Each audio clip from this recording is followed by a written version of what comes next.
The Nigerian Chief of Defense Staff was denied Canadian visa. They deny him visa. You people don't understand the implication of this. Let me explain. There's an event to honor our veterans, those that were injured during battle.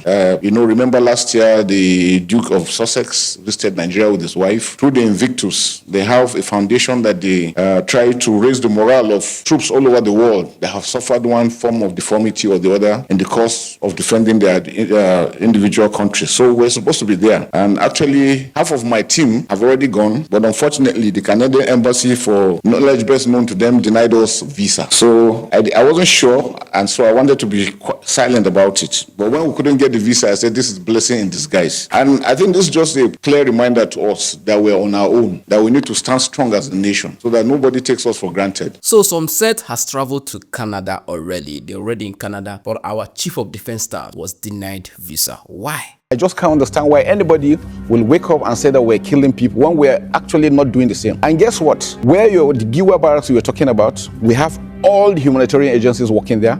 You have the UN working, local and international organizations are working. Are we saying they are complicit? There is nothing we're doing in the back. So if they don't say it, which means Amnesty International is equal, and Amnesty is equally there. So which means they're equally accusing all these other organizations of being complicit. So just to be clear, you would be prepared to go to the ICJ in The Hague and answer these accusations? We're not scared of anything because we don't have anything of such. We've seen Boko Haram regroup and regroup and regroup. What is your answer to that? That you have in some way fed the insurgents? The problem is that I think we've talked to the international community. Let's find out the funding. When they started surrendering, by the time we left, so as we speak, we have over 120,000 that have surrendered. Most of them, when you find them, they are coming with hard currencies. How did they get them? How are they funded? How did they get the training? How did they get the equipment? What is your suspicion? Well, maybe an international conspiracy. You don't know. Who knows? That's the question. Anyway, they've not told us the reason why Canadian embassy denied our Chief of Defense Staff visa. But here's the implication. The implication is that for a whole country like Nigeria, giant of Africa, for Canada to deny our Chief of Defense Staff, Chief of Defense Staff, to deny a visa, it means that there's no respect in that name, Nigeria. There's no respect. That's what it means. So as much as we're happy that yes, they deny them visa, relax. It is an insult on our image called Nigeria. It is.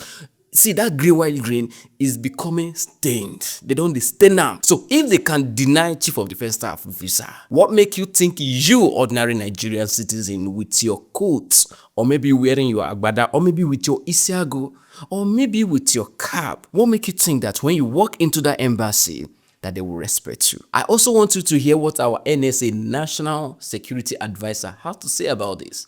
Listen. Thank you for the courage to say that Canada denied you. They can go to hell. Even though it's painful, it's disrespectful, but we are people. We are strong. And I agree with you. We have to fix our country. We have to do it well. This disrespect is too much. So it is another reason why we work hard to make Nigeria work and be respected. Anyway, in same day, go to hell. Go to hell with your Canadian embassy, but if you won't go there, I don't want to say too much about this because it's a family matter. You get the point now. Let's leave them with their matter. But I want you to understand that it's not a good stain on our image. But who am I to know what you think about this? Tell me what you think in the comment section. But before you do, please do not forget to enjoy your weekend. Thank you.